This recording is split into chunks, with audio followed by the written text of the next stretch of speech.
I don't get straights. I don't get it.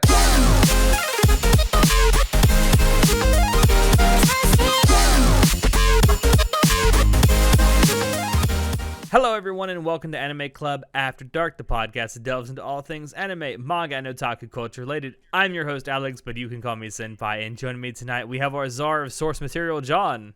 It's too early for this. That's what you always say.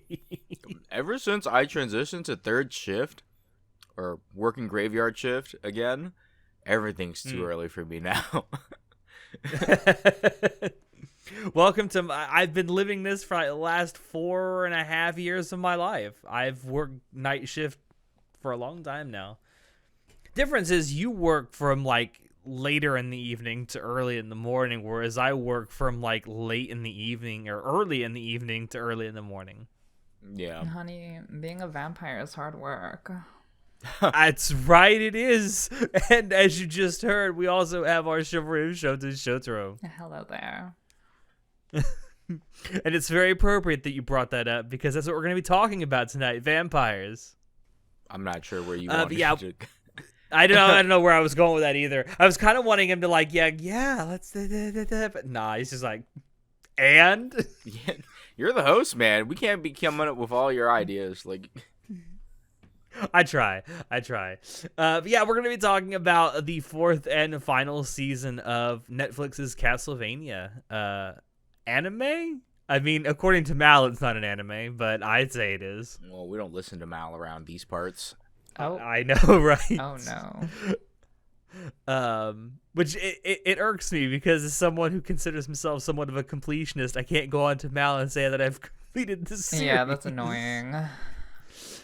But anyway, so before we actually get into the story, I did want to briefly touch on some of the more technical aspects of this season. A lot of stuff really hasn't changed that much. It's still being written by Warren Ellis. It's directed by, most of the episodes are directed by Sam Dietz, except for the final episode of this season, which was co-directed by Sam Dietz and Amanda, I'm going to butcher this last name, Sidere, I think is how you pronounce it. A lot of the same, behind the scenes cast is back. It's still the same studio working on it animation wise. And John and I were kind of talking about this before. There's not a whole lot of anything special to talk about with the audio this season, I don't think.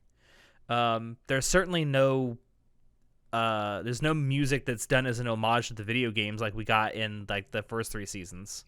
Well, that was only in season 3 for Bloody Tears, but yeah, like, so as everyone knows, I love sound. I love sound design. I love music. And I was just a little disappointed in season 4 because there wasn't anything very special about the music this season. Like,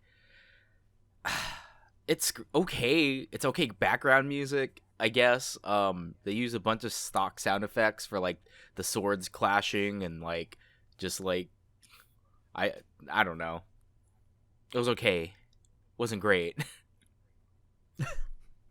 Yeah, I mean, it left a little to be desired. I grant you that. I mean, not to say that the music itself was bad. I don't think that's what we're saying. It just could have been better. Yeah, like, I don't know. Go ahead. So, to me, the music was never a giant part of like why I like Castlevania, but they should never have given me Bloody Tears in season 3. This is where they fucked up because I was like, I want more video game music.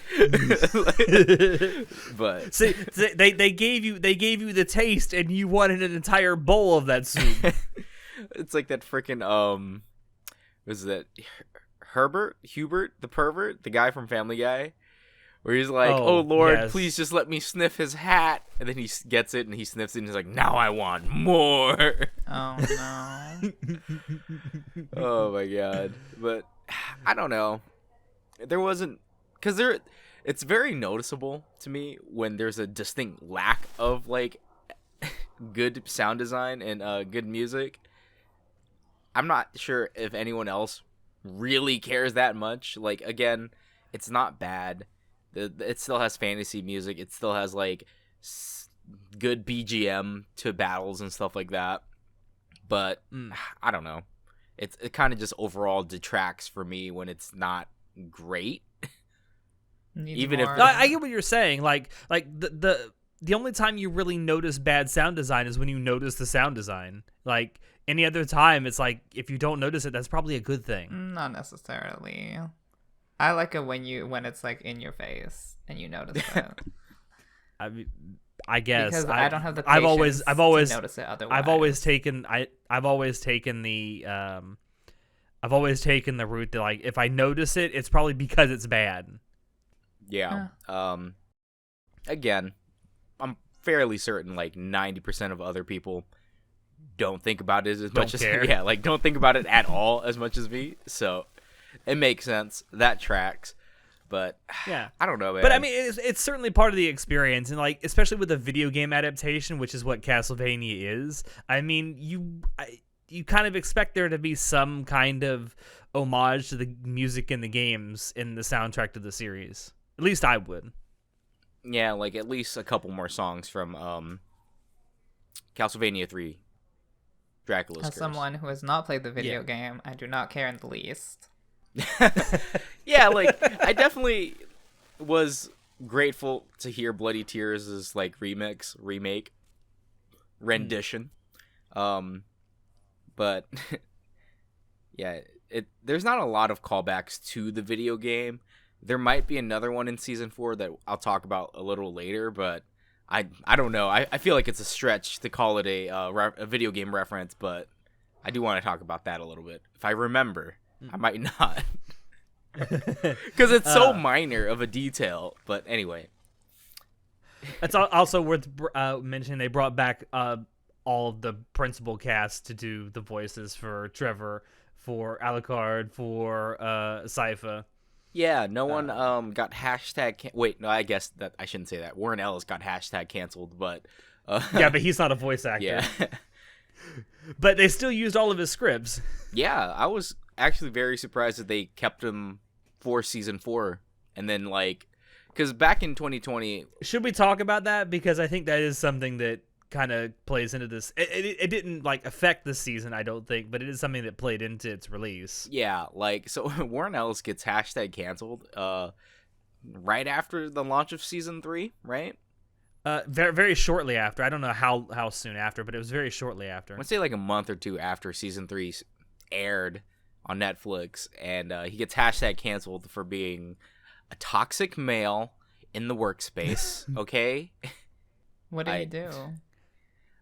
Just a bunch of allegations came out against him, saying like he abused his power, used a lot of like coercion, and was like petty to women in the workplace and stuff like that. Yeah, to be fair, he wasn't like accused of like rape or anything. It was basically just using his power over other people, almost all exclusively females. Yeah.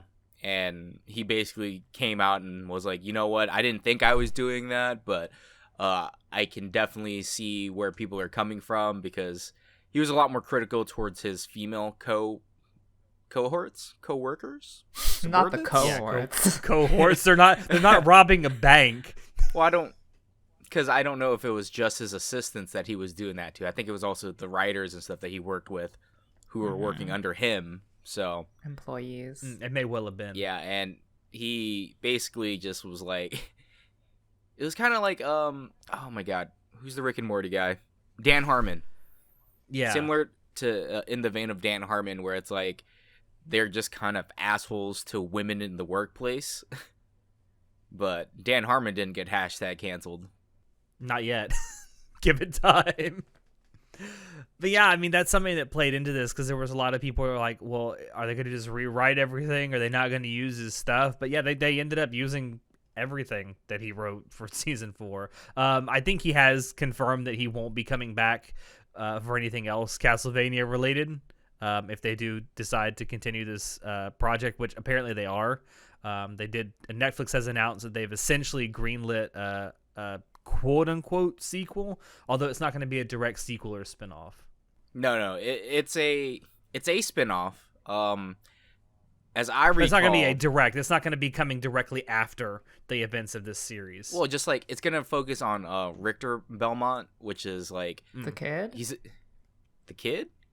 Richter? Who's Richter? The guy in Smash. The guy with the I'm stupid assuming spinny he's blade. not in the show. No. And he's not actually Trevor and Sypha's kid that they have. He's actually one of their like grandkids or something. Oh, He's one of grandkids. He's a Belmont descendant from Trevor and Listen, Sypha. I'm ready for a new main character because Trevor is too masked for me, honey. And it's going to be set during the French Revolution. Oh, vive la France! Yes. Off with their heads. Dance till you're dead. But yeah, I felt that was worth bringing up. That he has definitely said that, you know, going forward he won't be involved with any Google kind of Castlevania animated what series. Richter looks like, because honestly, I was not looking forward to another Castlevania because my favorite characters got killed off. But maybe if they introduce new characters. Oh, we'll talk about that. And quite frankly, I don't like the main cast as it is. So give me new characters, introduce some better Wow. people. Oh, Wow, how harsh. oh, hello, Miss Richter. We'll see. We'll see what Richter is like. He just looks like a reskinned Belmont. Okay, whatever. He is a reskinned Belmont. Pretty much. Yeah, I was gonna say. Honey. All right, so moving on to something else. Let's talk about the animation really quickly. I definitely think it was kicked up just one notch or two from season 3. The animation is much more crisp, much more fluid, I think, especially during the fight scenes. I definitely There's certainly more action sequences in this series than there have been in this season rather than in the other. for sure. One of the things that stood out to me, and I assume stood out to John because he wrote it here, is that in the first couple of seasons, the character movements were very like slow and clunky and definitely not fluid. And that seems to definitely be fixed in season 4. I don't know. I feel like they're still clunky. Yeah, no, like I say it's not as clunky as the prior seasons, but it's still clunky, but not to the point where I was just like, ugh. Not to the point where it's so noticeable that it makes you stop and go, wait, what? Which is a good... Are my well, monitor because settings okay? It makes sense because, again, there's so many more action sequences in season. Like, it's nonstop. Every fucking episode, there's an action sequence or two. At least, yeah, Every at least single one. fucking episode. So I was just like, oh, there's like no just dialoguing and like political espionage and like, you know, just story shit. It's literally, let's just keep fighting every episode. Yeah, I mean, there were some good monologues, but they were very just like isolated. They didn't really get complex. They didn't really go into a complex political plot. Yeah, and everything, it feels so rushed in my opinion. Season 4, like everything kind of just culminates and just happens. And I think, why do you think it feels rushed? Because of all the action? Because everything just kind of happens. Like everything that was set up in season 2 and season 3 and all the loose ends that happened at the end of season 3, like there's a lot of things that need to be answered and they kind of get written off in like half an episode, you know? Like let's finish talking about art and animation before I go into the story, because before we get on a huge tangent about that. There's definitely some CG throughout this season. I will say it's used pretty sparingly, and what CG there is pretty decent, I would say. It's like barely noticeable, but I did notice it. And I mean, the Tower of Bones during that fight sequence. I was just like, it was funny. I mean, the to bones look are at. bad. My issue was when they like made the actual character models CG. Like there was this one episode that ended on a close up on Isaac's face as CG, making like an emotional like expression, and I'm like, you're CG. You're not a real person. I can't feel these emotions. As opposed to 2D hand drawn looking like a real person. 2D is more real than 3D. Let's be real here. We're all weebs here. Less Uncanny Valley. Yeah, I'd agree that it's less Uncanny Valley, but I feel like this season though the designs got a lot cleaner. Like I was watching through season 2 sure. and season 3, and like they're a lot more rough and blurry and not as defined. I'm not entirely sure if that's because like I don't know, maybe Netflix was buffering because I was just zooming through season 2 and 3 to just like compare character models and stuff for the designs, but I feel like 4 made more better choices for their character designs. I would agree. I mean, one of the things that I've loved about Castlevania from the get-go with this is like my favorite designs are the night creatures because they actually look like creatures that fucking come from hell. I mean, they're pretty basic designs, honestly. I don't care. It's better than most of the shit you get in anime horror anyway. Not better than Attack on Titan. No, shit, it's miles ahead of what Attack on Titan does. I'd also like to point out that in season 4... They actually look scary, that's my point. If you say so. I don't know. I have a lot to say about the reused assets as well in the art and animation. Backgrounds and the effects are very plain in season 4, which is it's always been like that. I guess in season 3 we kind of got spoiled with the corridor. But yeah, my God, that was do some drugs while you watch that episode.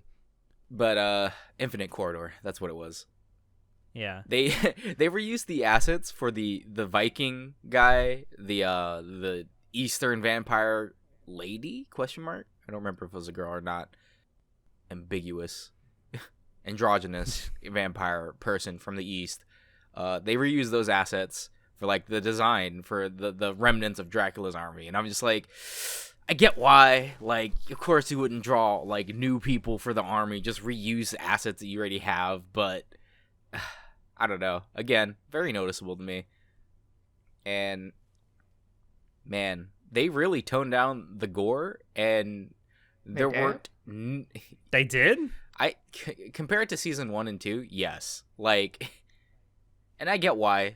They didn't spend a lot of time, like, having the monsters just ravage villages and string their guts everywhere. Because I don't know about like, that.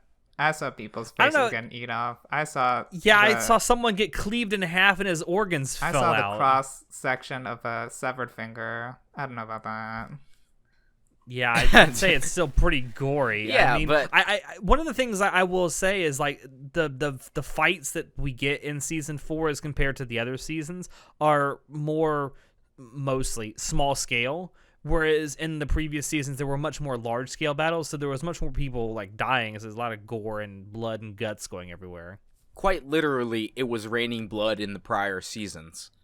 Okay, this season, It was not raining blood. Honey, that's what I'm saying. I don't know. Fucking Camilla and Isaac and Isaac were fighting in a pool of waterfall of blood. But that was background. That wasn't even anything cool. I guess it was a cool stage for them to fight, but I would say in terms of the violence and the gore, I would say in terms of violence and gore, season 4 is pretty much on par with what we've gotten so far. So I would disagree. I would say it was weaker. And also, we didn't get that many titties. We had literally one titty. Yeah, not even a pair, just a single titty. A single titty. Like, come on, man. You can't have, like, incest gangbang fucking threesomes in season 3 and then, like, go cold turkey in season 4. Come on. I mean, you're right. Oh, shit. I think, so, I guess getting into the story now of this season, looking back at where we got from here, so toward the end of season 3, like John said, there were a lot of loose ends after the end of season 3 that needed to be tied up, and that's what season 4 does. So we have Isaac, who's off in the world going soul searching after Dracula dies, and trying to figure out how to get revenge. Hector gets enslaved to Lenore. And becomes sad slave boy. Carmilla and the other vampire sisters are trying to figure out how to wage an open war against humans so they can create a farm of endless food. And then Trevor and Sypha at the end of the events of season 3 decide to hunt down the remnants of Dracula's army. And we have Alucard essentially saying fuck off to the world and retreating into his castle. And he fucking pikes the twins. Like, did just like his father, like father, like son. And that, oh man, that was such a good thing that, oh my god, I have so many problems with the story. Holy shit. Oh no. Here we go. Here we go. No, I'm just saying, so season 1 and 2 are based on the video game. Season 3 and 4 are not based on the video game. They're kind of their own canon. Because Dracula's curse ends once Dracula is defeated, and then Trevor and Sypha get together, have a kid, right? That's the end. That's the start of the Belmont bloodline, or continuation, I should say. And that's it. That's all we get. We don't know anything that happens after Dracula's demise and in between the events to the next thing. All we know is they get together and they have a kid. That's it. So there's not very much to go on. Again, Castlevania is not very lore heavy or story heavy or character heavy. It's a Castlevania game. It's Castlevania. You play it for the game, not for the fucking story. So I get that you have to like make up your own shit here, but season 3 has a lot of setup, and I was extremely disappointed at very many of these, how they decide to wrap up a bunch of these things. Like, fucking Alucard turning into his father, right? That was the perfect opportunity to explain, like, how he does that, but no, they just flash forward some time, like 6 weeks, I would assume, because that's from the end of season 3 to the beginning of season 4. It's been about 6 weeks. Yeah, it's roughly 6 weeks. Because they show the flashback with when Trevor and Sypha are leaving the village, and then like 6 weeks later. So I'm assuming I like how is that flashback, or I guess it's a slow flash forward, I guess, as it keeps going each week. Like, they actually look like they're getting more and more tired of fighting, and like they get dirtier and dirtier. I thought that was a really nice touch. Well, yeah, because it's implied that they've been constantly fighting for 6 weeks straight, which is why they get their asses handed to them at that church. Like, it makes sense. That tracks. But ending off with Alucard piking the twins and becoming his father, and then, like, flash forwarding 6 weeks, and we just see, like, there's more bodies he's piked up. We're just, like, you just have to assume, oh, yeah, he's just been doing this.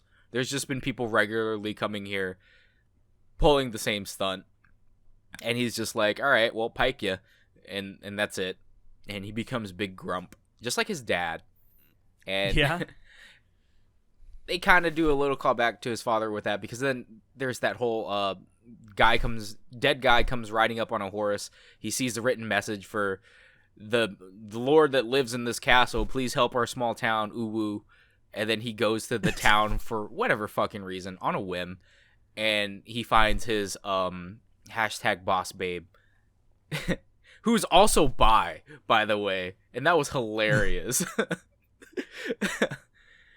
So they kind of like threw away all the foreshadowing that Alucard was going to be this evil, corrupted, like jaded person, and like he's just the same as he was before, the 6 weeks prior. He's just like a nice guy who's like doing people favors because he feels bad.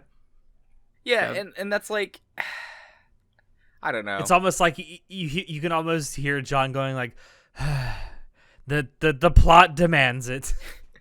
And I mean, it makes sense because he never was a bad guy, right? He hated how his father went on a rampage, and that's why he even wants to stop him in the original. But I don't know. Why would he, from 6 weeks later, go from a grump old man to deciding, oh, I guess I'll go help out this village or whatever? Like, why? Yeah, it doesn't make sense. Also, it doesn't make... It was a nice horse, though. No. Honestly, I thought, like, that the rider had killed himself as, like, an offering to the vampire, but that was not the case. But also, like, I felt that the boss bitch, like, knowing everything about Alucard, you know, that he goes foraging, that like, lives in the castle, everything like that, it's kind of meta. I feel like her appeal to him was kind of, like, a bit forced, that she knew so much about him. I was like, okay, this is all very forced, but we get what you're trying to write. again, it's like there's a lot of implied this happens off screen. Just roll with it. Which is why, again, what was with all the setup? Why did you do that? That happens with a couple of things this season, to be fair. Yeah, man. So Isaac creates an army, and he's coming for that ass, Hector. He's coming for that ass. And then, like, Isaac gets there, and then he's just like, oh, I forgive you. Like, what? What? I'm so confused. Why? What are the motives of Isaac? Why did he go out of his way to go all the way to some random vampire's castle and like risk his life, risk all of his magic, all of his effort to assassinate some random lady? So in season 3, we follow Isaac as he's like Isaac the Forge Master. He's raising an army, basically. He doesn't set out with the intent of raising an army. He sets out on a journey for soul searching to understand his own feelings and like process the passing of his daddy Dracula. And he basically finds that there are some humans still worth saving, but they're still also like just trash in general. And that's why he like creates his own army, and it's like, well, I'm just gonna do what I want then. Instead of waiting for someone like Dracula, I'll become the boss of my own life. And the first thing I'll do is get back at the people who stole Dracula from me. That's exactly against what he's trying to do, though. Like, revenge is not living your own life. You're literally just going out of your way to do something that doesn't make you happy. Yeah, so at the end of season 3, he said he wasn't going to go for revenge. He was just going to live his life and travel the world, right? And then but he does for it revenge. Anyway. Yeah. Like, what are you doing? Like, that's, again, why would you set all this up and then, like, completely do a 180 at the next season? I didn't understand that. I thought he was just going to, like, do whatever, become his own army and try to take over the world or something. But no, he fucking goes and tries to kill Carmilla. And also Hector, because Hector betrayed them. But then, like... he doesn't kill Hector. Doesn't kill Hector! Hector's like, I'm so sorry. I am such a sad boy. And then Isaac's like, no worries, my friend. I know you are a sad boy. But I will kill Carmilla. nice Isaac impression, by the way. I hate it here. Listen, Hector was just Isaac's boy toy, and you can't say no to a pretty face. Like, I understand. It's great that Isaac went soul searching and he found forgiveness in his heart because he understands that Hector did get tricked. It's not like he did that because he hated Dracula. He was trying to help Dracula and Carmilla tricked him. So the true villain here is Carmilla. But again, he didn't create an army because he was going to come and get revenge on Carmilla. That's just something that he kind of happened upon at the end. It was like, fuck it, I'm just going to go kill Carmilla because... reasons. Oh no, because she's a danger to the world. There's vampires here. I'm going to kill them. Such like a vague reason to like risk your life. Like, he almost died in that fight, and I'm like, yeah, she seems like a bad person. Let me just go risk my life and kill her. Like, oh, what? Yeah, and freaking Carmilla is a fucking idiot. Now I understand that throughout the entire series it's implied that she's like power hungry and makes these bold moves, but I don't know, man. Like, she's like, oh, there's a power vacuum because all the old dying men are dead now. So now there's a power vacuum that us women can fill. Like, okay, we get it. Power, fulfillment, whatever. But why is your main villainess so fucking stupid? Like, why is she stupid? So, Striga talks to, I don't remember the other lady's name. I just remember Striga, Lenore, and then Carmilla. And then there's the fourth sister. I don't know her name either. Yeah, because she's the other lesbian. Striga's bitch. The other Striga's bitch. So Striga's talking to Striga's bitch about like Morana. That's her name. Morana. Not Morana. So yeah, Striga and Morana are talking about Carmilla's plan, and like, you know, Carmilla's a thinker. She ruminates too much, and then she has all these big bold plans, but we're the ones stuck cleaning this mess up. And it was a great thing because it kind of shows like Carmilla has dreams of grandeur and kind of gets lost in them. And she's a huge fucking idiot because instead of establishing like a small scale farm, she decides because there's this power vacuum, let's take all of it. And then Striga's like, we're not even fighting against soldiers, we're just fighting against farmers, and this is fucking stupid. This is gonna be a never-ending battle. And I'm just like, yeah. So why is Carmilla even fucking trying to execute this plan on such a huge scale? Like, did she think the humans would not fight back? She just got her ass fucking handed to her, and her entire vampire army got handed to her. So, like, what the fuck? It's funny She's supposed because, to be this cold, calculating bitch who's like super outsmarting the men, but then she's just so fucking stupid. But I mean, it's funny because they set it up. They set it up in season 3, right? Like, these 4 sisters all have these unique skills that could let them do what they want to do, like, slowly over time instead of all at once. And then Carmilla gets these delusions of grandeur. It's like, no, I want it now. I mean, to be fair, her plan could work if Hector actually made the night creatures, because, like, all you really need is enough force to keep the humans in line, and it doesn't really matter if the humans fight the night creatures, because they just repopulate. Yeah, and that makes sense, and I get Hector was still building an army, but then Striga and Morana are out there with the vampire slaves, and they're getting bodied by regular farmers. Like, no, yeah, I definitely loved that scene and that conversation they had about the logistics of war and like how it's going to be very difficult to maintain these supply lines. Like, those are sort of conversations that you don't get a lot, like the actual reality of doing all these grandeur things. But I that's a good conversation, but I definitely think it is still doable with the night creatures and probably with Lenore, being a diplomat between the humans and the vampire rulers. I think it's still doable, but it was an interesting conversation. I loved the dialogue in that scene with Striga and Morana, like, especially when Striga's like essentially saying that the point of war isn't necessarily to win, it's to show the enemy that they can't win. I'm like, yes. Yeah, this is the art of war. And for Carmilla to just like disregard her sworn sisters, even though they each have a specialty, like, why?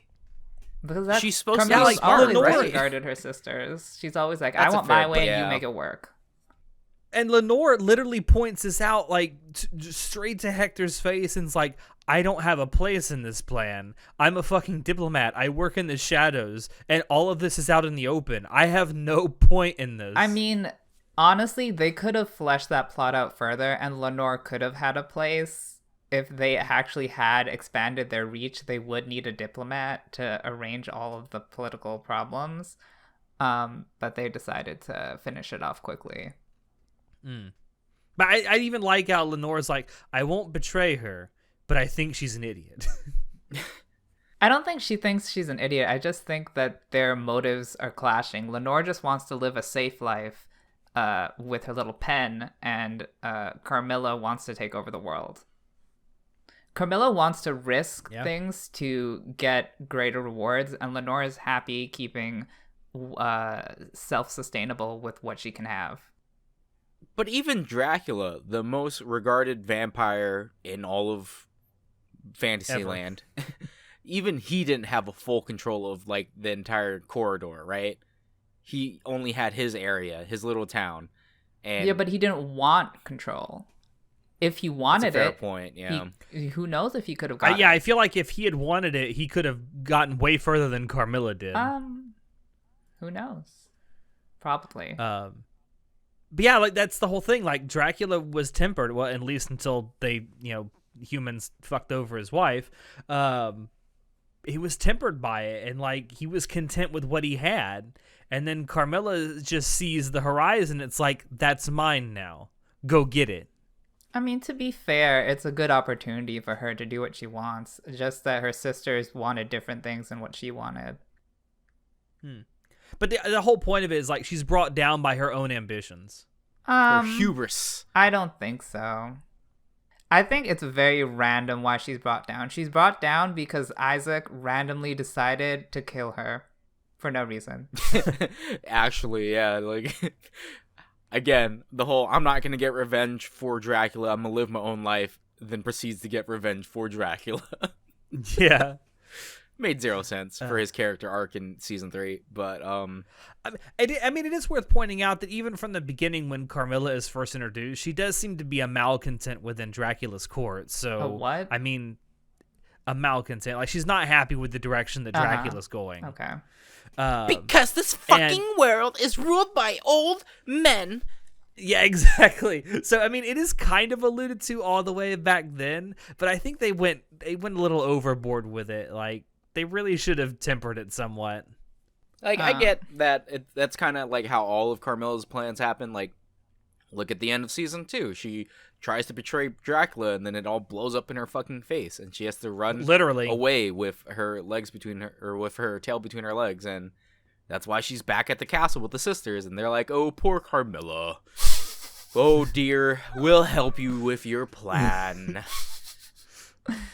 Then she gets a big head and like does it again. So I get that it's a running theme with her. It's just I don't know. She seems like she should be smarter than that, but since we brought it up though, and we didn't really talk about it. We talked about the conversation with Striga and her bitch Morana. That fucking battle scene with the berserk armor though.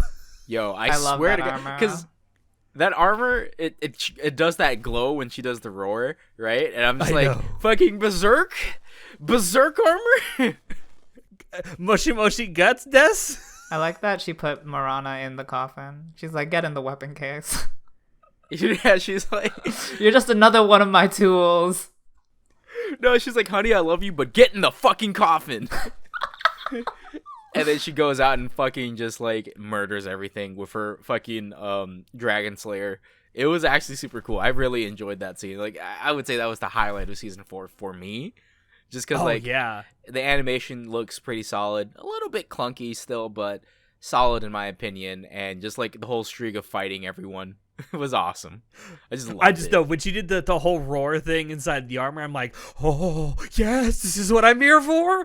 Yeah, and I was hoping we'd get more scenes like that throughout the entire, like, season, but no, we didn't. Really? I thought there were a lot of other good fight scenes beside that. I mean, that was a great fight scene, but there were a lot of others. Like the scene with Carmilla. Carmilla, yeah. Not Carmilla. I like how you keep calling her Camilla. Anyways, that was a great fight scene too. But I had multiple problems with that. The first minor problem was that she was grunting really weirdly, and I don't know what that was. Because she was exhausted from fighting all the night creatures, right? Like, that's what's implied. That's why there's a fucking pool of blood at her feet. I guess so, but okay, her grunts say she's exhausted, but her body movement says she's a bad bitch, so you have to pick one, okay? Yeah, and also, fighting in blood is super slippery. Like, I don't know how they were able to even fucking run across blood. Honey, vampires can levitate. Don't question the physics. Okay, but how did Isaac do that? No, that makes no sense that Isaac is able to, like, fight on the level of a vampire, but whatever. Yeah. Anyway, he's just a human necromancer. Why is he able to fight? Whatever. He's a forge master, but... I mean, it's the same difference. I mean, really. No. Not the same difference. Also, the fight scene for Carmilla was really good, but I felt it was like really inappropriate for her because her character was really just a manipulator, a deceiver, a politician. So I thought like a more appropriate death would be for her to get outsmarted. And I don't know where she got all of this fighting skills from. Like, she's not a fighter. Like, she was established as an underdog, as someone, like, as a come-up, as an upstart in the court who doesn't have enough power and has to weasel her way in. Why is she such a bad bitch? I swear, like, the way they formatted this fight, she's, like, as bad a bitch as Dracula, like, in fighting power. And I'm like, what is going on? I mean, it looked good, but honestly, it didn't really make sense to me, but whatever. Yeah. See, again, there's a lot of problems like this in season 4, and man, I'm just gonna move on because she has a cool sword though. She looked great. Have a cool sword. I love the cleavage. Yep. We love a good cleavage. What else? Alucard grows a heart. Why did I write this? I don't know, why did you write that down? All right, so we're going to talk about how Alucard grows a heart because he meets the village chief lady, and she's a bad bitch. if you're drowning in your toxic masculinity, you just need a woman's touch to learn morals and ethics. Isn't that how straight relationships work? Yeah. Super okay, I thought hetero. so. I like how you ask us that like we know. What do you mean? Like, what is... I move on. It's just... All right. So, I like how they did set up that foreshadowing for Alucard to become like his father, and just like his father, he falls in love with another human woman, and like his cold heart grew 3 times that day. Oh God. And he is a good guy now. No longer. Let's ignore the fact that mean one, Alucard. Let's ignore the fact that for the last 6 weeks, this dude has just been gutting people and putting them on pikes in front of his fucking castle. Let's just ignore that for a second. And like the minute he meets a bearable person to be around, he's just like, oh yeah, I'm actually a good guy now. We were bad, but now we're good. And it's like, I get what you're going for. You say that about the village chief lady, but then he immediately meets Saint Germain. It's definitely not a bearable person. I do like how they sort of developed Germain's character to be more conniving and manipulative. It's a more interesting character, and I do like, his like convoluted plan to resurrect Dracula that he enacted. I thought that was pretty clever. I like Saint Germain as a character because like he is so conniving and manipulative, and it's like it's an interesting character to follow around because you don't know if what he's saying is actually true or he's just saying what he wants to say to serve his own ends. Also, I was looking at his backstory. He like met this woman. They like maybe spend a month together in a library. She gets lost in the quarter, and then he spends his entire life trying to get her back. Girl, move on. Girl, there's other women out there. Why are you fixated on this one woman you barely know? I don't get straights. I don't get it. So for Saint Germain, like I did like how that was a running theme, but he seemed a lot more stable in season 3 than he did in season 4. Like season 4, he was fucking fanatical about it. Also, maybe find a woman who can talk. Yeah, she did. And then the woman that he loves had 0 dialogue. Yeah. And I was like, oh, that's where they're going to go. Because I was like, yeah, it's not like she's going to actually fucking pop up ever again. But how appropriate, though. I don't know, man. Like, Saint Germain, you fucking dickbag. Like, and then at the very end, he changes his mind.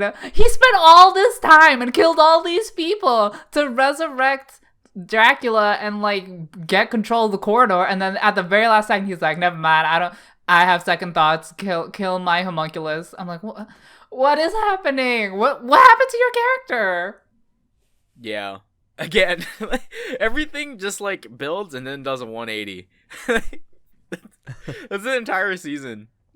Every single fucking character builds, do a 180. Oh, okay. We also were introduced to Death, and he has an accent, and I hate it. Technically, we were introduced to him way before we thought we knew what he was. Because it's Varney. But you're gonna talk about the accent? No, I'm gonna push back on it. Malcolm McDowell played this really, really well. Okay. That's great. When he was Varney, I'm fucking Varney, a Briton. He doesn't actually have a Cockney accent. I'm just doing that because I'm being racist. Can you be racist against British people? I'm not answering that question. But yeah, once Varney reveals himself as Death, he still has the goddamn fucking accent. And I'm like, why? Yeah, that makes no sense. Because they're too cheap to hire another voice actor. And like... So, Death in relation to Castlevania, Death is a character in Castlevania. He's one of the minions of Dracula. What? So, it makes sense of why... He appears in multiple Castlevania games, as a matter of fact. Yeah, because he's, like they were saying in the season, Death isn't an entity, it's a concept, right? Like, as long as people are alive, there will always be Death. And Death explains that the reason he's trying to even revive Dracula is because he can't directly kill people. He has to wait to harvest their souls and get stronger. But I'm like, but he he's fighting. He has a fucking final form and he can kill things in his final. I don't understand. Also, I don't understand. What do you mean you can't kill people? I don't understand why, if like death will always exist and it's just a concept, why is Belmont killing a concept? It's like a neutral part of the nature of things. Why are you going to kill it? What are you doing? Well, Trevor explains that it's not that different from it is a vampire in a sense, but it's like distinct from being a vampire. It's like in concept it's like a vampire, but it has no like biological relationship to a vampire. It's an elemental spirit. It feeds on death instead of blood. Yeah, but has no like biological relation to a vampire. It's literally just like a neutral aspect of the world. People are always gonna fucking die. Yeah, thanks to war, why are you thanks killing to Death? all this other shit. Like, I don't understand. Why does Death reveal himself? Yeah, there's no point in that. Like Jermaine was gonna summon the homunculus anyways. Like, revealing yourself did nothing except get you killed. Yeah, and so they do a little nod to I don't know if it was an actual nod. So how does Trevor fucking kill Death, right? Like, we see that the Morning Star does like nothing but annoy Death because he's like, what the fuck? Stop fucking hitting me with that, you bitch. And then he's like slaps the shit out of Trevor, and then Trevor's like, oh, critical damage. And then he summons the courage to do the cool sacrifice of the hero. And then like he pulls out a dagger that he got from earlier, and then he stabs Death in the face with it. And it was like, yeah, this is a dagger that was used to cut down God. So it can kill Death too, because it could kill God. And I'm like, there is no tool like that in Castlevania. Other than in Castlevania in the video games, there is a dagger you can get as a sub-weapon. And it's like way better than the whip and chain. So, or it's way better than the holy water, because the holy water throws in an arc and it's stupid as fuck. But the dagger is really good. So everyone wants the dagger when you're playing Castlevania. So I don't know if that was in connection to the game. Maybe it was, maybe it wasn't. I don't know. Seems like a stretch in my opinion. In the anime, as Trevor is doing his epic hero sacrifice with the stabby stab to the face, you have Saint Germain who actually opens the infinite corridor with his key as that happens, like at the same time. So I interpret it as like, as Trevor does like the killing blow, he's actually sending Death into the infinite corridor. But Death can come out of the infinite corridor. He was literally in the infinite corridor. Remember when was Saint that Germain woman was there? He was the alchemist lady. Yeah. Like, he exists as a concept. Why are you anywhere? Why are you doing your hero sacrifice on a concept? What a waste of a hero sacrifice. Littered. Season 4 is just littered with story problems. This is how they decide to wrap shit up for things that don't make sense. Listen, all that matters is that it was a cool fight scene. We don't question the actual relevant character I mean, motivations. it did look good, to be fair. It did look good. Yeah, I thought the fight scene with Death was cool, but it just, like, as a concept, I thought it was fucking stupid, though. Yeah, there's like I don't understand the motivations at all. Yeah, and everything kind of just culminates and ends, and this is what I hated. Like, why did we spend all that time in Season 3 building up these characters and the backstory, all for it to all smash together at the end anyway? Like, what? Sadness. I don't know. Sadness. Also, darkness imprisoning me, all that I see. Also, Lenore killed herself, and I'm very sad.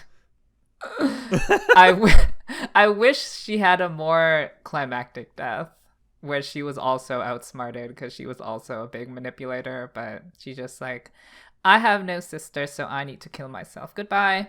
Oh, okay, so I don't understand why. So Hector gets fucking enslaved by Lenore and tricked, right? Uh-huh.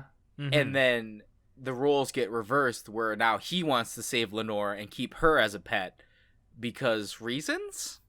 Like, he just wants to grow old with Lenore? Stockholm Syndrome. Yeah, I think it's definitely Stockholm Syndrome.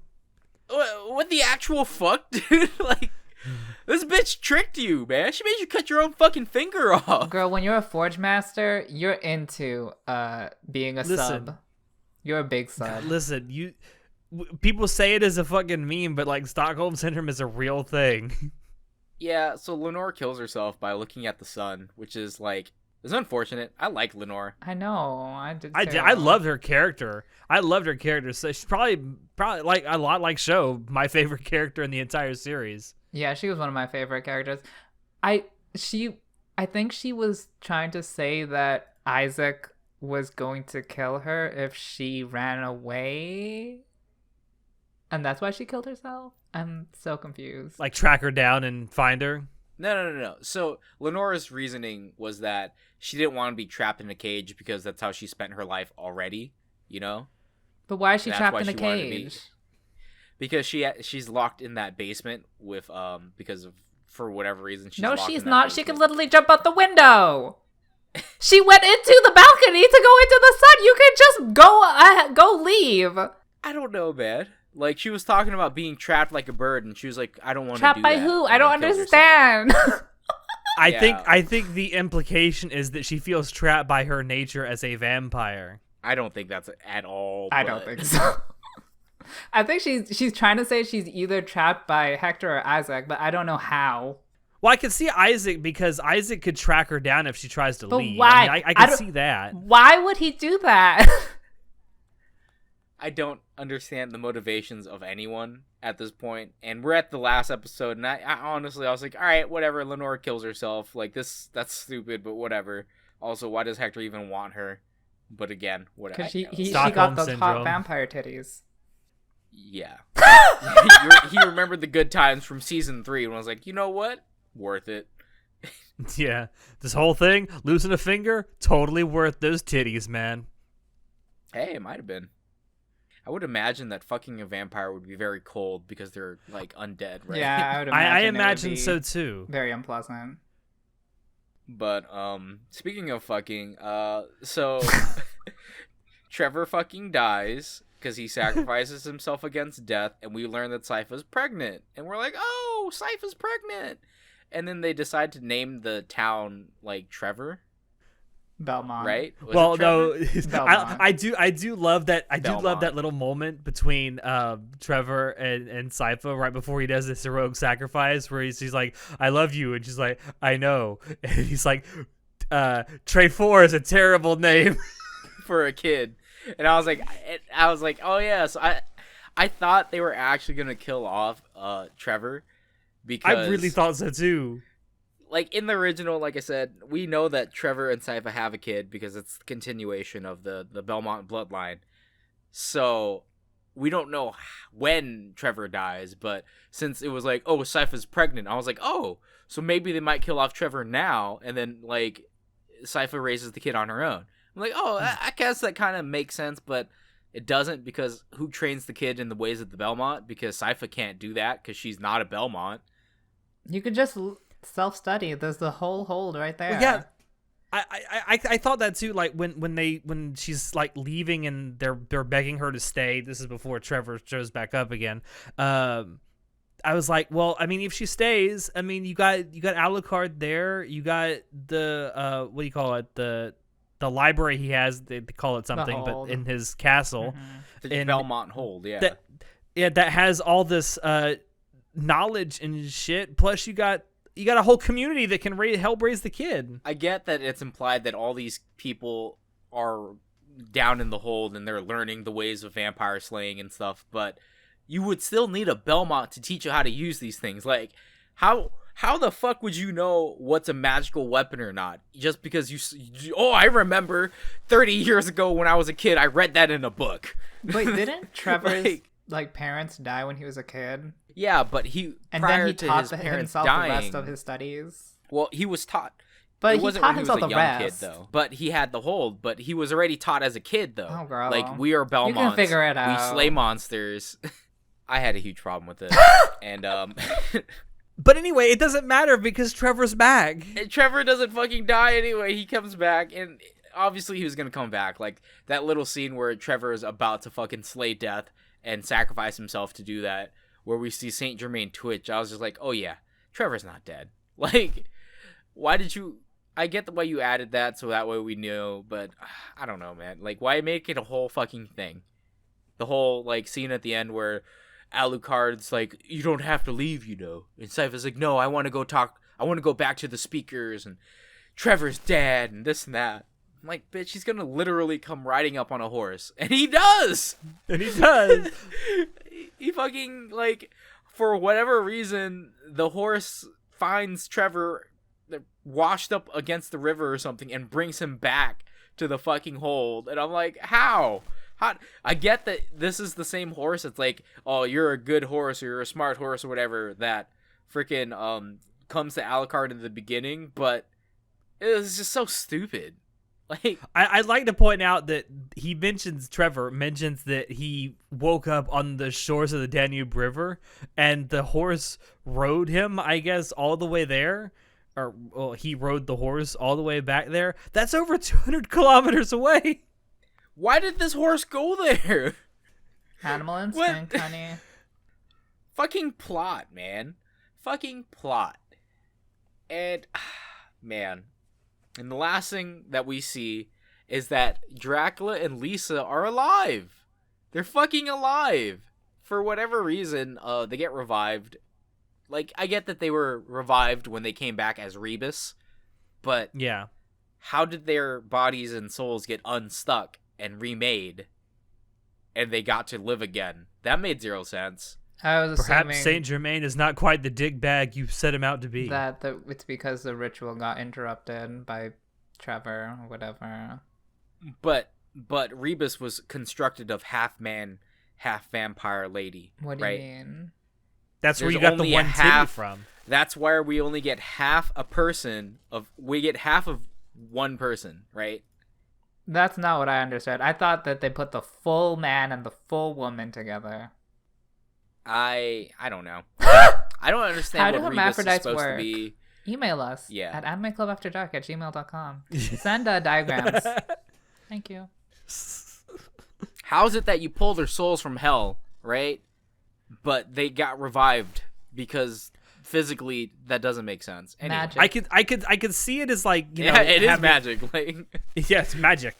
But I could see it as like, you know, because the ritual got interrupted, that their souls were stuck. The ritual like, on was Earth, not interrupted. What? It was completed. Rebus comes back. No, you have to first. You have to get Rebus. Then you have to sacrifice Rebus to get control over the rift, and he didn't sacrifice them yet. Yeah, they didn't do the sacrifice. And I feel like but Belmont... Rebus was already fully constructed, so the souls should have been fused already.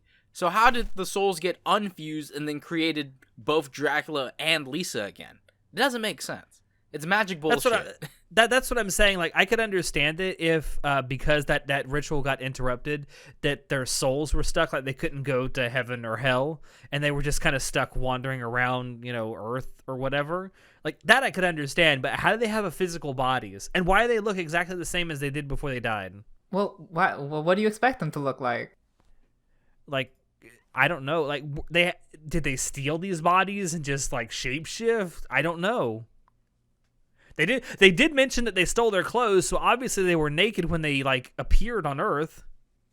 Yeah, like, they literally just get revived for plot's sake. And it's just so we can see that, oh, Dracula and Lisa do have a happy ending. I'm like, I don't think they deserve a happy ending.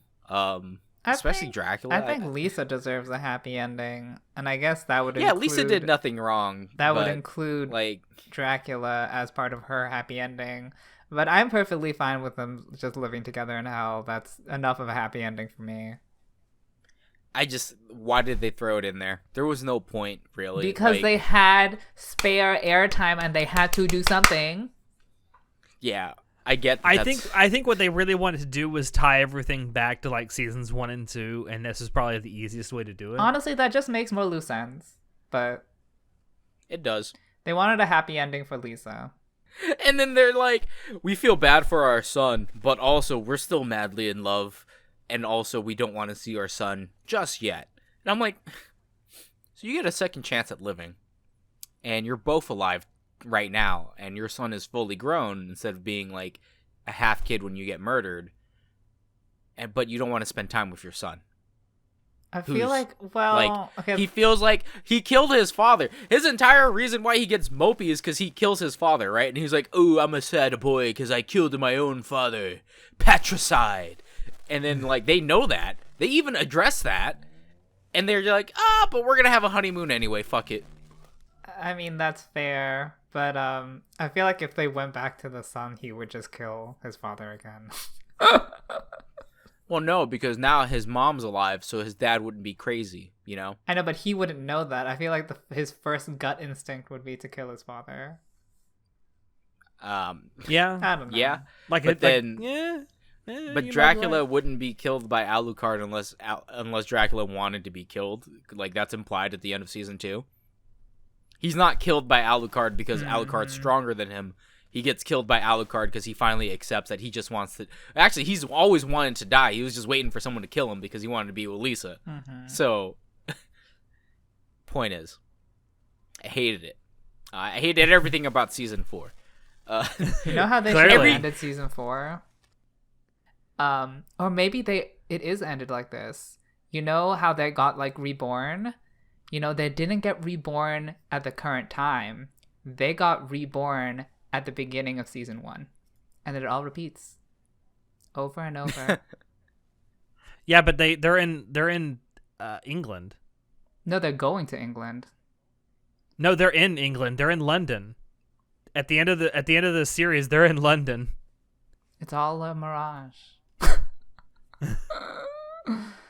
So, I had a lot of problems, clearly, with season 4. I still thought it was all right, though. Yeah, I was going to say, like, for as much as, and I agree with a lot of these, for as much as the issues that we've pointed out, I still enjoyed the hell out of this season. And it's Castlevania overall, I've enjoyed the hell out of this. I enjoyed it, but I wouldn't say I, like, enjoyed the hell out of it. It was a good time. I agree with Show here. I didn't know how they were going to make this a show, because... The story it's based on is a video game, and the video game itself has not a lot to go on. So it was weird thinking about, like, what they were going to do, but because of, like, what they did with season 3, I thought there would be more interesting things in the next season, but they kind of just, like, again, dump it all together, and, yeah, it happens. People's motivations, yeah, they do a 180. I would say, like, Castlevania has been impressing me season after season. Like, season 2 was better than 1, 3 was better than 2, but 4 took a dip for me. I enjoyed season 3 more than 4. I also enjoyed season 3 more than season 4, because of how they just kind of wrap everything up, and it didn't make sense for a lot of things to happen. And overall, I felt like they were going for, like, they did manufactured a lot more fight scenes, and I felt like they were going for that to cover for the weak storyline that season 4 had, which is, I guess. And granted, the fight scenes did look awesome. Yep. Oh yeah, I enjoyed every single fight scene that I saw. Like, it was awesome, But how do you go from super story heavy from season 1, 2, and 3 to, like, just more action than story, and then like. I don't know. I don't know if it's because they're trying to wrap it up really fast, because of the allegations of for Warren Ellis. Like, if they were just like, fuck it, we'll just take whatever and drop the series entirely. I don't know. I don't know either. But yeah, if I had to give this a numerical value for season 4, I'd probably say 7. I would also give it a 7. I would say it's a solid 7, because just, again, on a technical aspect, like, I loved fight scenes. I thought that was cool. The music's not terrible, but it's not memorable either. I also enjoyed a lot of the dialogue.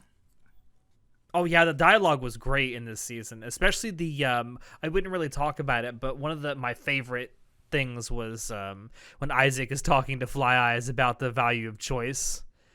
Like, that was a good dialogue. That's so good. That's so well written. I liked Ratko because he was so fucking cool. He was a badass. He's a bad fucking Russian vampire.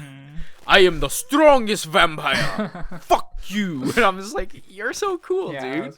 I love how he's playing the part of like this dumb muscle guy for like the first few episodes, and then when the veil lifts, he has no pretense to keep up with this charade. It's like, I'm fucking strong. You are all weak in comparison.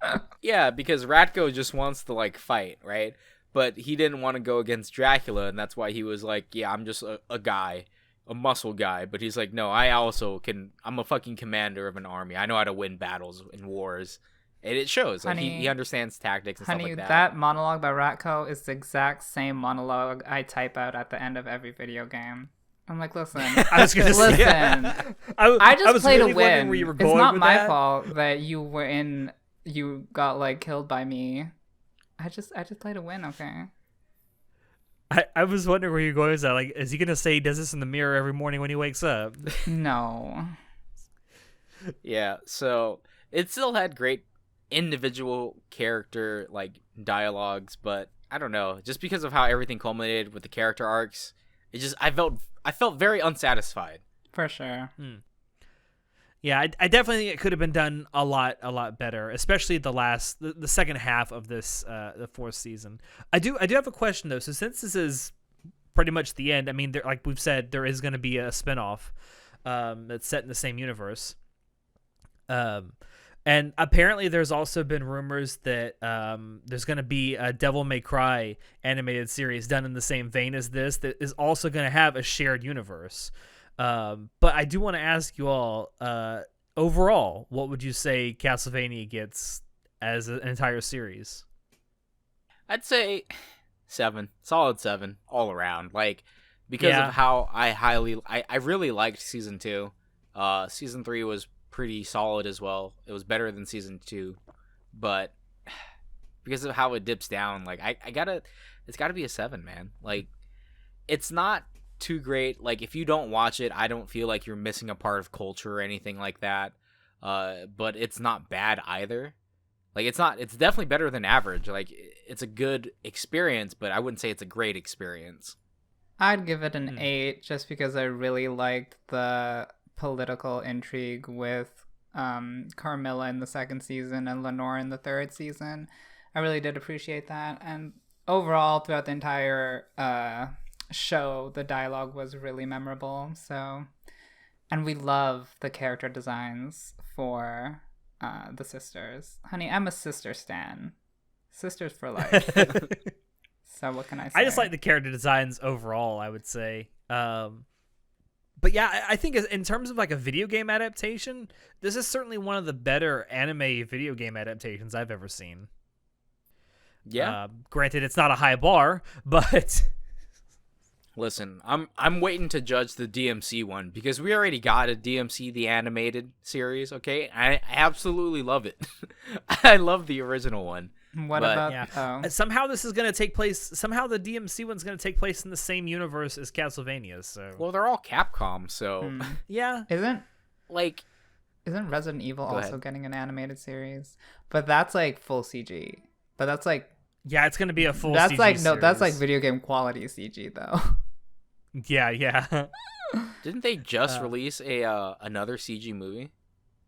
I think it's a live action movie, isn't it? No, I think it's a CG. No, it's CG. Oh, it's CG? Okay. Yeah, they've been using CG for a while now. But I don't know. The last one that they made was super stupid.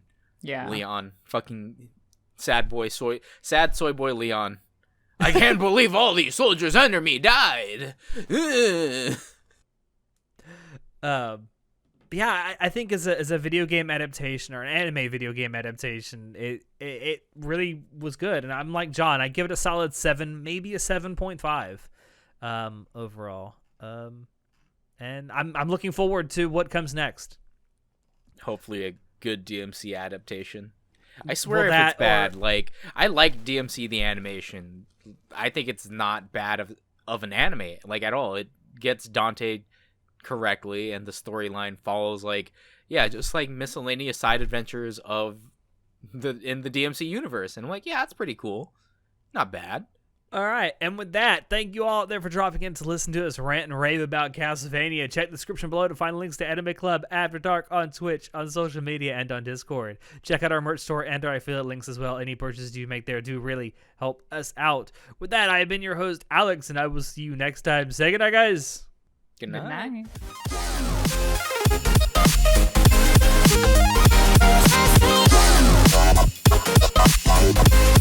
night.